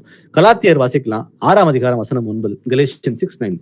நன்மை செய்கிறது சோர்ந்து போகாமல் இருப்போமாக, நாம் தளர்ந்து போகாதிருந்தால் தீர்க்க காலத்தில் அறுப்போம். நன்மை செய்கிறதில், அதாவது கர்த்தராகிய இயேசு கிறிஸ்துவினுடைய கட்டளைகளை கடைபிடிப்பதில் சோர்ந்து போகாமல் இருந்தால் அப்படின்னு பாக்குறோம். அப்போ அந்த அவர் கொடுத்த கட்டளைகள் பிரமாணங்கள் வந்து ஏதோ 1 தான் கடைபிடிப்பேன், 2 தான் கடைபிடிப்பேன், 99 தான் கடைபிடிப்பேன் இல்லாம அவர் கொடுத்த அத்தனை கட்டளைகளையும் வந்து நம்ம சோர்ந்து போகாமல் கடைபிடிக்கணும் தான் விரும்புகிறார். அப்போ நம்ம தளர்ந்து போகாது இருந்தால் ஏற்ற காலத்தில் அளிப்போம். சில டைம் வந்து நான் கடைபிடிச்சிட்டே இருக்கிறேன் ஆண்டவரே, நான் எவ்வளவுதான் கடைபிடிக்கிறது ஆண்டவரே அப்படின்னு சொல்லிட்டு நம்ம ஒரு மாதிரி ஒரு தளர்ந்து போயிட்டோம் அப்படின்னு வச்சுங்களேன், நம்ம பட்ட பிரயாசம் எல்லாம் வேஸ்டா போயிடும். அப்போ கடைசி வரைக்கும் வந்து நம்ம வந்து இது எல்லாவற்றிலையும் வந்து எல்லா கற்பனைகளும் கீழ்ப்படுகிற பிள்ளைகளா இருந்து நம்ம ஏற்ற காலத்தில் அறுக்கிற பிள்ளைகளாய் மாறணும். அதுக்கு நமக்கு தேவை பொறுமை தான். ஏன்னா நம்ம நினைக்கிற ஸ்பீடுக்கு ஆண்டவர் வேலை செய்ய மாட்டார். அவருக்குன்னு ஒரு டைம் இருக்கு, அவருக்குன்னு ஒரு ஜோன் இருக்கு. அந்த டைம் ஃப்ரேம்ல தான் அவர் வேலை செய்வார். அந்த டைம் ஃப்ரேம்குள்ள அடாப்ட் ஆக வேண்டியது நம்முடைய வந்து வேலையா இருக்கே தவிர, ஆண்டவரே இதை கேட்ட ஜபத்துல நீங்க கொடுக்கவே இல்லைன்னு சொல்லிட்டு நம்ம சோர்ந்து போயிட்டு நம்ம வந்து பின்வாங்குற பிள்ளைகளா இல்லாம, ஆண்டவர் என் வாழ்க்கையில எது செஞ்சாலும் அது எனக்கு நன்மையா தான் இருக்கும்ன்ற அந்த நம்பிக்கையோட நம்ம வந்து முன்னோக்கி போகும் பொழுது கண்டிப்பா ஒரு காலகட்டம் வரும். அந்த காலகட்டத்துல வந்து ஒரு ஸ்டெப் எடுத்து பின்னாடி எடுத்து பார்க்கும் பொழுது அதை எனக்கு அனுமதித்து ரொம்ப ரொம்ப நல்லது. ஏன்னா சில டைம் வந்து நம்ம எல்லார் வாழ்க்கையிலும் கூட இது நடந்திருக்கும். ஒரு உபத்திரவமான சிச்சுவேஷன் நம்ம வாழ்க்கையில வந்திருக்கும். நம்ம எதிர்பார்க்காம நம்ம இது வேண்டாம்னு நினைச்சிருப்போம். அது கண்டிப்பா நம்ம வாழ்க்கையில் நடந்திருக்கும். ஆனா ஒரு 2 மாசமோ 3 மாசமோ அதை பத்தி நம்ம பேசி அதை புரிஞ்சுக்கிட்டு அதுல என்னென்ன தப்பு இருக்குன்னு சொல்லி தெரிஞ்சுக்கிட்டு அதை மாற்றத்தை கொண்டு வந்து கர்த்தருக்கு பிரியமான காரியங்களை வாழ்க்கை நடப்பிச்சதுக்கு அப்புறம் ஒரு 3 மாசம் 4 மாசம் கழிச்சு நீங்க பாத்தீங்கன்னா நம்ம கேரக்டர் வந்து ரிஃபைன் ஆயிருக்கும். நம்ம பழைய மனுஷன் மாதிரி இல்லாம நம்ம ஒரு புது மனுஷனா, அந்த பாக்குற பார்வை, நம்ம சிந்திக்கிற சிந்தனை, நம்ம பண்ற செயல்பாடுகள், இது எல்லாமே அந்த பிரச்சனை வந்ததுக்கு அப்புறம் ஒரு கம்ப்ளீட்டான ஒரு டிரான்ஸ்ஃபர்மேஷன் நம்ம வாழ்க்கையில வந்திருக்கும். அது கண்டிப்பா நம்ம எல்லார் வாழ்க்கையில நடந்திருக்கும். அதனாலதான் ஆண்டவர் சொல்றாரு, நன்மை செய்வதில் சோர்ந்து போகாமல் இருப்போமாக, நம் தளர்ந்து போகாது இருந்தால் ஏற்ற காலத்தில் நம்ம இருப்போம். வாசிக்கலாம் புலம்பல் 3ஆம் அதிகாரம் வசனங்கள் 26 முதல் 27 வரை. Lamentation 3:26-27. கர்த்தருடைய ரட்சிப்புக்கு நம்பிக்கையோடு காத்திருக்கிறது நல்லது. தன் இளம் பிராயத்தில் நுகத்தை சுமக்கிறது மனுஷனுக்கு நல்லது. ஆமென். ஆமென். கர்த்தருடைய ரட்சிப்புக்கு நம்பிக்கையோட காத்திருக்கிறது நல்லது. அவர் வந்து ரட்சிப்பை நமக்கு கொடுத்திருக்காரு. நம்ம யாரும் ஆண்டவரே நீங்க இறங்கி வாங்க ரட்சிப்பை கொடுங்க கேட்கவே இல்லை. அவரு இறங்கி வந்து நம்ம மீது அன்பு கூர்ந்து காலங்கள் தோன்றுவதற்கு முன்பாகவே உங்களையும் என்னை முன்குறித்திருக்கிறார். அப்போ அவருக்காக காத்திருக்க வேண்டிய பிள்ளைகளா நம்ம எல்லாரும் அழைக்கப்பட்டிருக்கிறோம். அப்போ அந்த காத்திருக்கிற அந்த காலகட்டத்துல வந்து நம்ம ஆங்ஷியஸா இல்லாம ஃப்ரஸ்ட்ரேட் ஆகாம நம்ம வந்து பொறுமையோட வந்து இருக்கணும் தான் ஆண்டவர் நம்ம அழைக்கிறார். வாசிப்போம் ரோமர்ல 8ஆம் அதிகாரம் வசனம் 28. Romans 8:28. அன்றியும் அவருடைய தீர்மானத்தின்படி அழைக்கப்பட்டவர்களாய் தேவனிடத்தில் அன்பு கூறுகிறவர்களுக்கு சகலமும் நன்மைக்கு ஏதுவாக நடக்கிறது என்று அறிந்திருக்கிறோம். ஆமென். இந்த வார்த்தைகள் வந்து ஒரு தைரியத்தை கொடுக்குது. நம்ம வந்து விசுவாசிக்கிற தேவன் நம்மை ஒருபோதும் கைவிட மாட்டார். அவர் சொல்றாரு, அன்றியும் அவருடைய தீர்மானத்தின்படி அழைக்கப்பட்டவர்கள், நீங்களும் நானும் அவருடைய தீர்மானத்தின்படி அழைக்கப்பட்டவர்கள். நம்ம உள்ள வந்திருக்கிறோம். அவருடைய ரகசியத்தை வந்து நமக்கு வந்து ஆண்டவர் வெளிப்படுத்தி கொடுத்திருக்கிறார். அவர் என்ன விரும்புகிறார்ன்ற காரியத்தை ஒவ்வொரு நாளும் நமக்கு சொல்லி கொடுத்திருக்கார். அப்போ அவருடைய தீர்மானத்தின்படி தான் நீங்களும் நானும் அழைக்கப்பட்டிருக்கிறோம். இரண்டாவதா, அந்த தீர்மானத்தின்படி அழைக்கப்பட்ட நீங்களும் நானும் தேவனிடத்தில் அன்பு கூறுகிறவர்களா இருக்க வேண்டும் அப்படின்னு சொல்லி ஆண்டவர் சொல்றார். அப்ப எப்படின்னா என்ன, தேவன் அன்பு கூறுகிறதா என் கட்டளைகளை கை கொள்ள வேண்டும். அப்போ அவர் அழைத்த அழைப்பு உண்மை உள்ளது. அவர் தான் நம்மை வந்து முன்குறித்து அழைத்திருக்கிறார். ஆனாலும் அவருடைய கட்டளைகளுக்கு நம்ம கீழ்ப்படுகிற பிள்ளைகளா இருக்க வேண்டும் என்று இந்த வசனம் சொல்லுகிறது. அப்படி கட்டளைகள் கீழ்ப்படிந்து நம்ம இருக்கும் பொழுது சகலமும் நன்மைக்கு ஏதுவாக நடக்கிறது என்று அறிந்திருக்கிறோம். இப்ப சீக்வன்ஸை பாத்தீங்கன்னா அவர் தான் நம்ம அழைத்திருக்கிறார். அப்போ அழைத்த அழைப்பு உண்மை உள்ள அழைப்பு. அந்த அழைப்புக்கு பாத்திரவனா நடக்கிறதுக்கு நான் என்ன பண்றேன், என்னுடைய அவரு கொடுத்த அத்தனை கட்டளைகள் நான் கீழ்ப்படுகிறேன். அப்போ அத்தனை கட்டளைகள் நான் கீழ்ப்படியும் பொழுது என் வாழ்க்கையில நடக்கிற எல்லா காரியங்களும் சகலமும் நன்மைக்கு ஏதுவாக நடக்கிறது. அப்போ உபத்திரம் வந்துச்சு அப்படின்னா நன்மைக்கு ஏதுவானதா அப்படின்னு பார்த்தா அது நன்மைக்கு ஏதுவானதுதான். ஏன்னா அந்த நேரத்துல அது உபத்திரவமா இருக்கலாம். ஆனா ஒரு காலகட்டம் வரும் பொழுது அது நமக்கு நன்மையாக மாறும். இப்போ இயேசுவிடம் அன்பு கூறுகிற பிள்ளைகளா இருக்கிற நீங்களும் நானும் ஒரு பிரச்சனை வந்துச்சுன்னா அதை பத்தி நினைச்சு அதை பத்தி பெருசா கவலைப்படாம அதை பத்தி கலங்காம ஏதோ ஒரு மாற்றத்தை கர்த்தர் வந்து என் வாழ்க்கையில வந்து உள்ள கொண்டு வரதுக்கு இதை அனுமதித்திருக்கான்ற அந்த நம்பிக்கையோட நம்ம வந்து கர்த்தருக்கு காத்திருக்கும் பொழுது நமக்கு எல்லாமே நன்மையாக மாறுன்றதை புரிஞ்சுக்கிறோம். எபிரேயர்ல வாசிக்கலாம் 6ஆம் அதிகாரம் வசனம் 11. Hebrews 6:11. நீங்கள் அசதியாயிராமல் வாக்குத்தத்தமான ஆசீர்வாதங்களை விசுவாசத்தினாலும் நீடிய பொறுமையினாலும் சுதந்திரத்துக் கொள்ளுகிறவர்களை இருந்து நீங்கள் அசதியாயிராமல் வாக்குத்தத்தமான ஆசீர்வாதங்களை விசுவாசத்தினாலும் நீடிய பொறுமையினாலும் சுதந்திரத்துக் கொள்வர்களை பின்பற்றுவர்களா இருந்துன்னு பாக்குறோம். அப்போ நம்ம அசதியா இருக்க வேண்டாம். ஏன்னா சில டைம் வந்து நம்ம இப்ப ஐக்கியத்துக்கு வந்து சில பேர் வந்து ஒரு மாசம் இருக்கலாம், ஒரு 6 மாசம் இருக்கலாம், 2 வருஷம் 3 வருஷம் 5 வருஷம் சொல்லிட்டு நம்ம ஆயிருக்கலாம். ஆனாலும் நம்ம வந்து சரி ரொம்ப நாளா நம்ம ஐக்கியத்துல இருக்கிறோமே அப்படின்னு சொல்லிட்டு நம்ம அசதியா இல்லாம நம்ம லேசியா ஃபீல் பண்ணாம நமக்கு வாக்குத்தத்தை கர்த்தர் கொடுத்திருக்கிறார். நித்திய ஜீவனை அழிப்பு என்பதை கர்த்தர் நமக்கு செய்த வாக்குத்தத்தமா இருக்கிறது. அப்ப அதை சுதந்திரிச்சுக்கணும் அப்படின்னா நம்ம வந்து பொறுமையோட காத்திருக்கணும்னு சொல்லி ஆண்டவர் சொல்றாரு. ஏன்னா சில டைம் வந்து என்ன ஆகுதுன்னா ஒரு 3 வருஷம் ஆயிடுச்சு 5 வருஷம் ஆயிடுச்சுன்னா ஒரு மன நிறைவு, ஒரு செல்ஃப் சாட்டிஸ்பாக்சன். ஆனா அது வந்து ரொம்ப ஆபத்தானது. அப்ப அது அந்த மாதிரி இருக்க ஆரம்பிச்சிட்டோம்னா ஆட்டோமேட்டிக்கா ஒரு சில காம்ப்ரமைஸ் வர ஆரம்பிச்சிடும். சரி 6 வருஷம் ஆயிடுச்சு 5 வருஷம் ஆயிடுச்சு 3 வருஷம் ஆயிடுச்சு அப்புறம் பாத்துக்கலாம் அப்படின்னு சொல்லிட்டு சில விஷயங்களை வந்து காம்ப்ரமைஸ் பண்ண ஆரம்பிச்சிட்டோம் அப்படின்னா நம்ம விழுந்து போயிடும். ரொம்ப கேர்ஃபுல்லா இருக்கணும்னு சொல்லி ஆண்டவர் நமக்கு சொல்லுகிறார். சோ ஒரு சீசனா இருக்கிற விரும்புகிறவன் வந்து அவன் பொறுமையோட அவன் காத்திருக்க வேண்டும் என்பது நமக்கு அழைப்பு இருக்குது. அடுத்ததா கனி கொடுப்பதற்காகவே நம்ம எல்லாரும் அழைக்கப்பட்டிருக்கோம். ஒரு சீசனா இருக்கிறவன் வந்து கனி கொடுக்கணும் அப்படின்றத பார்க்கிறோம். யோவான்ல வாசிப்போம் 15ஆம் அதிகாரம் வசனம் 5. ஜான் 15:5. நானே திராட்சை செடி, நீங்கள் கொடிகள். ஒருவன் என்னிலும் நான் அவனிலும் நிலைத்திருந்தால் அவன் மிகுந்த கனிகளை கொடுப்பான். என்னை அல்லாமல் உங்களால் ஒன்றும் செய்யக்கூடாது. ஆமென். ஒருவேளை நம்ம அந்த வைன்ல இருந்து டிஸ்கனெக்ட் ஆயிருந்தோம், அந்த திராட்சை செடியில நம்ம டிஸ்கனெக்ட் ஆயிருந்தோம் அப்படின்னா it is a call today to get reunited. அந்த வைனோட திரும்ப நம்ம ஒட்டி இருந்தா மட்டும்தான் நம்மால கனி கொடுக்க முடியும். ஏன்னா கனி கொடுக்கறதுக்காக மட்டுமே நம்ம எல்லாரும் அழைக்கப்பட்டிருக்கிறோம். நானே திராட்சை செடி, நீங்கள் கொடிகள், ஒருவன் என்னிலும் நான் அவளிலும் நிலைத்திருந்தால். நம்ம வந்து முடிவு பரியந்தம் ஆரம்பத்துல இதுக்கு முந்தின வசனம் வாசிச்ச பாத்தீங்களா, இது ஏதோ ஒன் டைம் இவெண்ட் கிடையாது. அசதியாயிராமல் வாக்குத்தத்தமான ஆசீர்வாதங்களை விசுவாசத்தினால் நீடிய பொறுமையினாலும் சுதந்திரத்துக் கொள்வர்களை பின்பற்றுங்கள் பார்க்கிறோம். அப்போ அசதியா இருக்க வேண்டாம். நம்ம வந்து அழைத்த அழைப்புல வந்து கடைசி வரைக்கும் உறுதியா இருக்கணும். அதுல கண்டிப்பா நம்ம எல்லாரும் நிலைத்திருக்கணும்னு சொல்லி ஆண்டவர் விரும்புறார். அப்போ அவன் மிகுந்த கனிகளை கொடுப்பான். என்னை அல்லாமல் உங்களால் ஒன்றும் செய்யக்கூடாது. அப்போ அவரோட ஒட்டி இருந்தா மட்டும்தான், அவரோட வந்து நம்ம இணைஞ்சா மட்டும்தான் நம்மளால எந்த காரியத்தையும் செய்ய முடியும். இது பார்க்கிறோம். மத்தேயு 7ஆம் அதிகாரம் வசனம் 16 முதல் 20 வரை. Matthew 17:16-20. அவர்களுடைய கனிகளினாலே அவர்களை அறிவீர்கள். முட்செடிகளில் திராட்சை பழங்களையும் முட்பூண்டுகளில் அத்தி பழங்களையும் பறிக்கிறார்களா? அப்படியே நல்ல மரம் எல்லாம் நல்ல கனிகளை கொடுக்கும், கெட்ட மரமோ கெட்ட கனிகளை கொடுக்கும். நல்ல மரம் கெட்ட கனிகளை கொடுக்க மாட்டாது, கெட்ட மரம் நல்ல கனிகளை கொடுக்க மாட்டாது. நல்ல கனி கொடாத மரம் எல்லாம் வெட்டுண்டு அக்கினியிலே போடப்படும். ஆதலால் அவர்களுடைய கனிகளினாலே அவர்களை அறிவீர்கள். ஆமென். ஆமென். அவர்களுடைய கனிகளினாலே அவர்களை அறிவீர்கள். இப்ப யாரா இருந்தாலும் சரி நம்ம எல்லாரும் கனி கொடுக்க தான் வந்து அழைக்கப்பட்டிருக்கிறோம். அப்போ ஒருத்தரை பார்க்கும் பொழுது அவங்க எந்த மாதிரி கனிகளை தரான்றத அவங்க நடக்கையை பார்த்து நம்மளால கண்டுபிடிக்க முடியும். அவங்க பேசுகிற வார்த்தை, அவங்க பண்ற செயல்கள், இதை பார்த்தாலே தெரிஞ்சிடும் இது வந்து நல்ல மரமா இல்ல கெட்ட மரமா அப்படின்ற காரியங்களை நம்மளால உணர முடியும். தாண்ட சொல்றாரு, முட்செடிகளில் திராட்சை பழங்களையும் முட்பூண்டுகளில் அத்தி பழங்களையும் பறிக்கிறீர்களா? அப்போ திராட்சை பழம் இருக்கிற இடத்துல வந்து முட்கள் இருக்காது. இது போல இந்த முட்பூண்டுகள் பார்க்கும் பொழுது அது ஒரு செடியா இருக்குது, அந்த செடி வந்து சுத்தி முள்ளா இருக்குது, அந்த முள்ள வந்து கண்டிப்பா அத்திப்பழம் வராதுன்றத இந்த வசனம் நமக்கு சொல்லிக் கொடுக்குது. அப்போ அப்படி நல்ல மரம் எல்லாம் நல்ல கனிகளை கொடுக்கும், கெட்ட மரமோ கெட்ட கனிகளை கொடுக்கும். இப்ப நல்ல மரமானது வந்து ஆட்டோமேட்டிக்கா அதோட சுபாவம் என்ன அப்படின்னா ஒரு நல்ல கனிகளை கொடுக்கிறது தான்.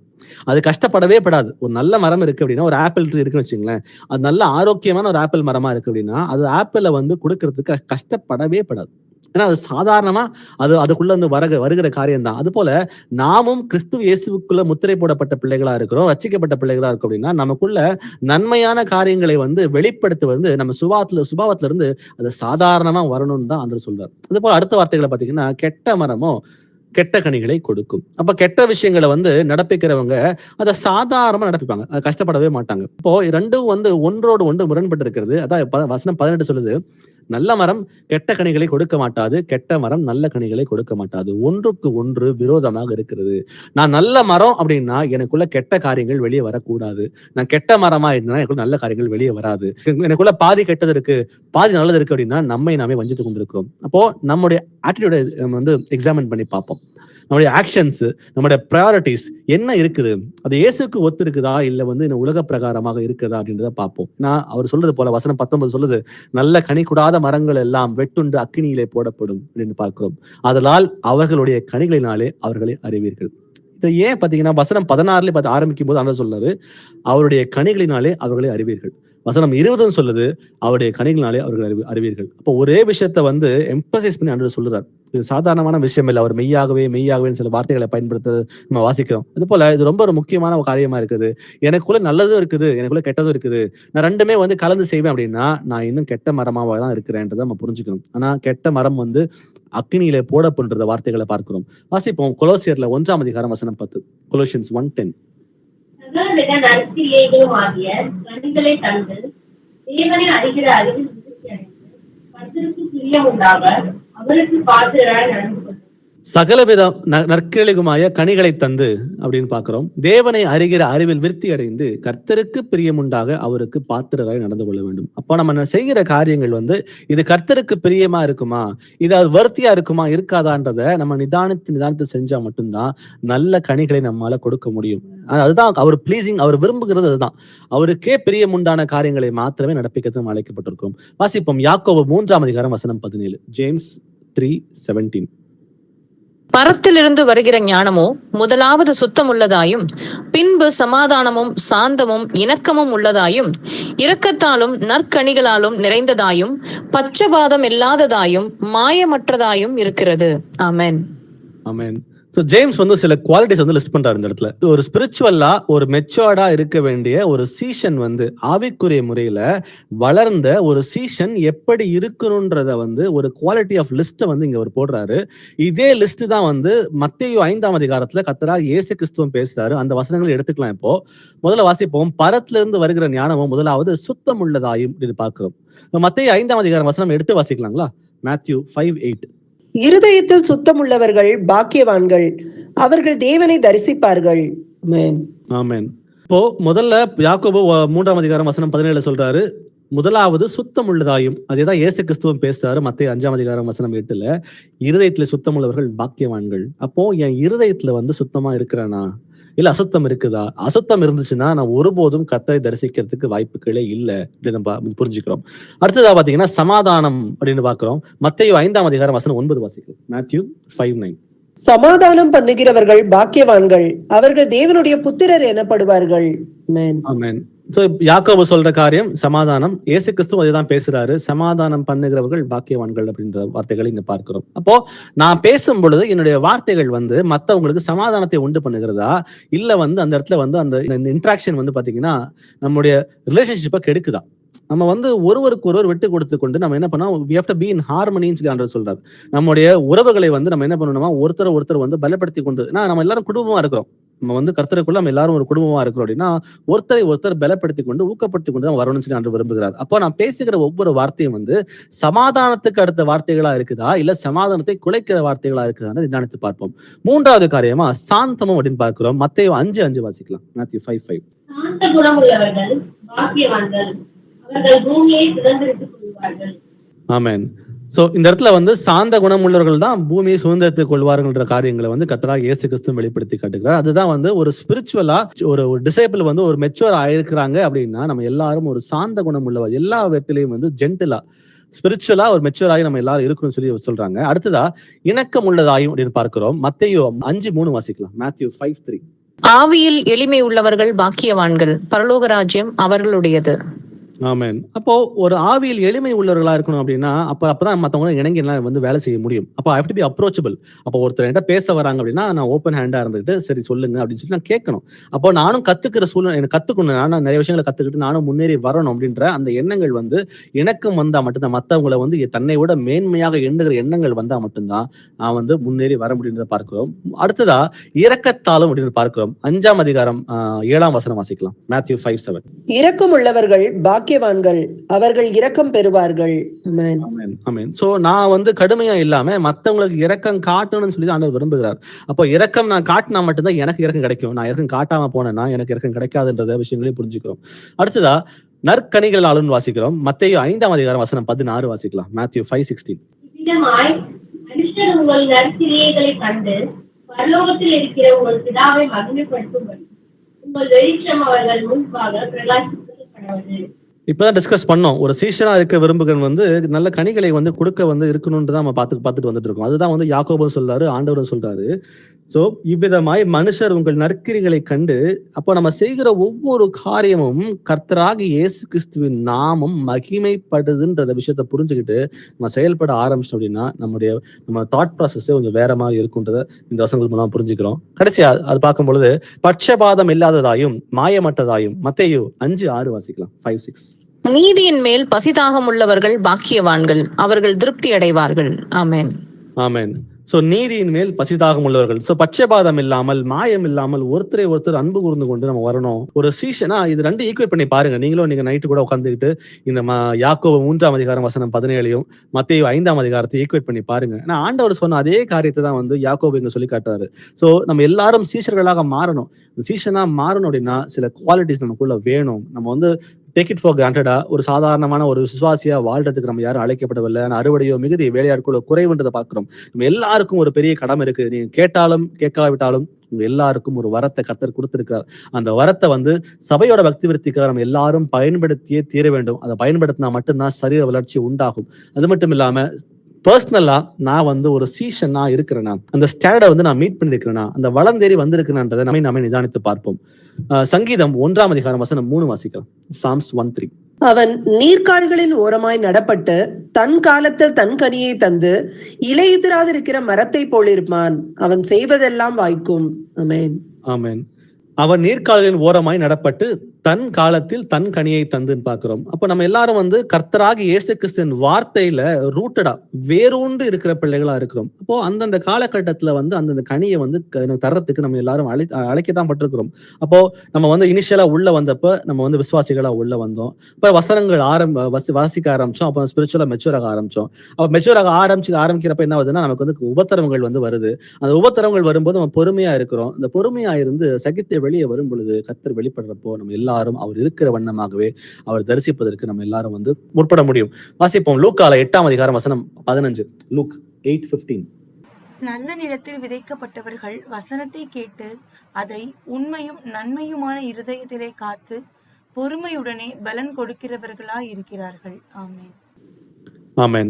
சோ வசனத்தை கேட்கிறவனாய் மாத்திரமல்ல அதன்படி செய்கிறவளாய் இருக்கிற வசனம் நம்ம சொல்லி கொடுக்குது. அப்போ அந்த வசனத்தை வந்து கேட்கணும், அதை உள் வாங்கிக்கணும். அது உள் வாங்கிட்டு எனக்காக சொல்லப்பட்டிருக்குது, ஏதோ ஒரு மாற்றத்தை என் வாழ்க்கையில நான் கொண்டு வரணும்ன்ற அந்த காரணத்துக்காக கர்த்தர் அதை கொடுத்திருக்காருன்ற அந்த உணர்வோட நம்ம வந்து வாழ்க்கையில அந்த மாற்றங்களை கொண்டு வரணும்னு சொல்றாரு. அது மட்டும் இல்லாம உண்மையும் நன்மையுமான இருதயத்திலே. அப்போ இருதயத்துல எதுக்கு பேசுறாருன்னா ரிஃப்ளெக்ட் பண்ணுங்க. எங்கேயாவது வந்து கர்த்தருக்கு விரோதமான காரியங்கள் இருக்குதான்றதை நம்ம நிதானித்து பார்க்கணும், சிந்தித்து பார்க்கணும். ரிஃப்ளெக்ட் பண்ணா மட்டும்தான் அது வந்து எப்பேற்பட்டதா இருக்குதுன்னு நம்மளால புரிஞ்சுக்க முடியும். சோ இதயத்தை அதை காத்து அதை பற்றி கொண்டு பொறுமையோட பலன் கொடுக்கிற பிள்ளைகளா நம்ம இருக்கணுன்றதை பார்க்கிறோம். வாசிப்போம் யோவான்ல 15ஆம் அதிகாரம் வசனம் 8. ஜான் 15:8. நீங்கள் மிகுந்த கனிகளை கொடுப்பதனால் என் பிதா மகிமைப்படுவார், எனக்கும் சீஷராயிருப்பீர்கள். ஆமென். ஒரு சீஷனோட அல்டிமேட் கோல் என்ன அப்படின்னா என் பிதா மகிமைப்படுவார்னு சொல்லி இயேசு சொல்றாங்க. அப்போ இயேசுவ பிதாவாகிய தேவனை இயேசு கிறிஸ்துவை வந்து நம்ம மகிமைப்படுத்துறது மட்டும்தான் நம்முடைய வேலையா இருக்கு. இதுதான் நம்முடைய லைஃபோட அல்டிமேட் கோல். சோ நீங்கள் மிகுந்த கனிகளை கொடுப்பதினால் அவர் மகிமைப்படுவார், எனக்கும் சீஷராய் இருப்பீர்கள். அப்போ சீஷனா இருக்கணும் அப்படின்னா நான் மிகுந்த கனிகளை கொடுக்கணும். நான் மிகுந்த கனிகளை கொடுக்கிறது என்னோட சுய பெருமைக்காகவோ எனக்காகவோ அல்ல, கர்த்தருடைய நாமம் மகிமைப்படுவதற்காக மாத்திரமே. அப்போ நான் கனி கொடுக்கணும். நான் கனி கொடுக்கிறது மூலமா கர்த்தருடைய நாமம் மகிமைப்படணும். வாசிப்போம் மத்தேயு 24ஆம் அதிகாரம் வசனம் 13. Matthew 24:13. முடிவு பரியந்தம் நிலை நிற்பவனே ரட்சிக்கப்படுவான். ஆமென். முடிவு பரியந்தம் நிலைத்திருக்கணும். நான் ஆரம்பத்துல உள்ள வந்துட்டோம், அந்த போராட்டம் நமக்கு இப்ப இருக்குது. அந்த போராட்டத்துல வந்து நம்ம வந்து தளர்ந்து போகாம நம்ம கடைசி வரைக்கும் நிலைத்து நின்று கர்த்தர் வரும் பொழுது அவருக்கு பிரியமான அந்த பரிசுத்தத்தோட அவர் தரிசிப்பதற்கு நம்ம தயாராகும். வாசிப்போம் 1 கொரிந்தியர்ல 15:58. 1 Corinthians 15:58. ஆகையால் எனக்கு பிரியமான சகோதரரே, கர்த்தருக்குள் நீங்கள் படுகிற பிரயாசம் விருதாவாய் இராதென்று அறிந்து நீங்கள் உறுதிப்பட்டவர்களாயும் அசையாதவர்களாயும் கர்த்தருடைய கிரியையிலே எப்பொழுதும் பெருகுகிறவர்களாயும் இருப்பீர்களாக. இந்த முதல் வார்த்தையை பாத்தீங்கன்னா ஆகையால் அப்படின்னு போட்டிருக்கு. ஆகையால் அப்படின்னா it calls for an action. நம்ம எதையாவது செஞ்சுதான் ஆகணும். நம்ம இன்னும் பரிபூரணம் அடையல. நம்ம எல்லாரும் ஏதோ ஒரு இடத்துல தவறிதான் இருக்கிறோம். அப்போ எங்க நான் தவறி இருக்கிறன்ற விஷயத்தை இன்னைக்கு ஒருவேளை ஆண்டவர் உணர்த்திருந்தா அப்படின்னா it calls for an action. அது மட்டும் இல்லாம அவர் ஆரம்பிக்கிறப்ப சொல்றாரு, எனக்கு பிரியமான சகோதரரே, ஒரு குடும்பத்தார போல பேசுற அந்த இடத்துல. we are all a family, ஒரு குடும்பமா நம்ம எல்லாரும் இருக்கிறோம். ஆகையால் நம்ம எல்லாரும் என்ன பண்ணணுமா, ஒரு ஆக்ஷனை எடுக்கணும். கர்த்தருக்குள் நீங்கள் படுகிற பிரயாசம் விருதாவா இராது என்று அறிந்து நீங்கள் உறுதிப்பட்டவர்களாயும் அசையாதவர்களாயும் கர்த்தருடைய கிரியிலே எப்பொழுதும் பெருகிறவர்களாயும் இருப்பீர்களாக. அப்போ எது நடந்தாலும் பரவாயில்ல, நான் என்னுடைய விசுவாசத்துக்கு விரோதமாக எது வந்தாலும் சரி எல்லாத்தையும் விட்டு ஒதுக்கிட்டு நான் கடைசி வரைக்கும் உறுதியா தரித்து நிற்பேன்றத அந்த உறுதியோட நம்ம போகும் பொழுது உபத்திரவங்கள் வந்தாலும் சரி, கஷ்டங்கள் வந்தாலும் சரி, அது கர்த்தர் மாத்தி தர வல்லவராக இருக்கிறார். ஆனா அதை தாண்டி வந்தோம் அப்படின்னா கண்டிப்பா இம்மையில் மாத்திரமல்ல, மறுமையிலே நித்திய ஜீவனை தருவதற்கு இயேசு வல்லவராக இருக்கிறார். 2 தீமோத்தேயு 4:7 வாசிக்கலாம். 2 தீமோத்தேயு 4:7. நல்ல போராட்டத்தை போராடினேன், ஓட்டத்தை முடித்தேன், விசுவாசத்தை காத்துக்கொண்டேன். ஆமென். நல்ல போராட்டத்தை போராடினேன் அப்படின்னு சொல்லி பவுல் சொல்றாரு. அந்த இடத்துல அவருக்கு எவ்வளவு உபத்திரவங்கள் இருந்துச்சு, நன்மையான காரியங்கள் நிறைய நடந்துச்சு. அது எது நடந்தாலும் பரவாயில்ல, அவர் சொல்றாரு நல்ல போராட்டத்தை நான் போராடினேன். ஐ என்டியூர்ட் தி ஃபைட் அப்படின்னு சொல்லி சொல்றாரு. அப்ப ஓட்டத்தை முடித்தேன். நான் ஆரம்பிச்சேன். நான் எப்படி ஆரம்பிச்சனோ அந்த ஆரம்பிச்சதை போலவே நாம அசதியாயிராமல், நான் தளர்ந்து போகாமல், அந்த நான் எடுத்த முடிவுல கடைசி வரைக்கும் நான் உறுதியாய் நின்று என் ஓட்டத்தை முடித்தேன், என் விசுவாசத்தை காத்துக்கொண்டேன்னு சொல்லி பவுல் இங்க முடிக்கிறார். நாமும் கூட அதே போல நம்ம எல்லாரும் ஒரு ஓட்டத்தை ஓட ஆரம்பிச்சிட்டோம். ஒருவன் ஒரு கோபுரத்தை கட்ட மனதா இருந்தால் அப்படின்ற வசனங்களை வாசிச்சோம். இன்னைக்கு நம்ம எல்லாரும் ஒரு ஓட்டத்தை ஆரம்பிச்சிருக்கோம். அப்ப அந்த ஓட்டத்துல கண்டிப்பா உபத்திரவங்கள் உண்டு, பிரச்சனைகள் வரும். ஆனாலும் அது எது வந்தாலும் பரவாயில்ல, பவுல் எப்படி ஓட்டத்தை முடித்தேன்னு சொல்லி சொல்றாரோ அது போல நாமும் கூட நல்ல போராட்டத்தை போராடி அந்த ஓட்டத்தை முடிக்கிறதுக்கு கர்த்தர் அழைக்கிறார். வாசிப்போம் யாக்கோபு 1:12. ஜேம்ஸ் 1:12. சோதனையை சகிக்கிற மனுஷன் பாக்கியவான், அவன் உத்தமன் என்று விளங்கின பின்பு கர்த்தர் தம்மிடத்தில் அன்பு கூறுகிறவர்களுக்கு வாக்குத்தத்தம் பண்ணின ஜீவ கிரீடத்தை பெறுவான். ஆமென். ஜீவ கிரீடம் நமக்காக காத்து கொண்டிருக்கிறது. ஆனாலும் அந்த வாக்குத்தத்தம் பண்ண ஜீவ கிரீடத்தை நம்ம பெறணும் அப்படின்னா நம்ம சோதனையை சகிக்கணும். அப்ப விசுவாசத்துல அந்த சோதனைகள் வந்தாலும் பரவாயில்ல, விசுவாசத்தை இழந்து போகாம அதுல உறுதியாய் தரித்து நின்று நம்ம உத்தமராக விளங்கின பின்பு அவர் சொல்றது போல அந்த ஜீவ கிரீடம் நமக்காக காத்து கொண்டிருக்கிறது. பிலிப்பியர் 3:14. பிலிப்பியன்ஸ் 3:14. கிறிஸ்து இயேசுவுக்குள் தேவன் அழைத்த பரம அழைப்பின் பந்தய பொருளுக்காக இலக்கை நோக்கி தொடர்கிறேன். தேவன் அழைத்த பரம அழைப்பின் பந்தய பொருளுக்காக. அப்போ அவரு தான் நம்ம முன் குறித்திருக்கார், அவர் தான் நம்ம அழைத்திருக்கிறார். அப்ப அந்த பந்தய பொருளுக்கு நம்ம தான் கால் எடுத்து உள்ள வச்சிருக்கிறோம்.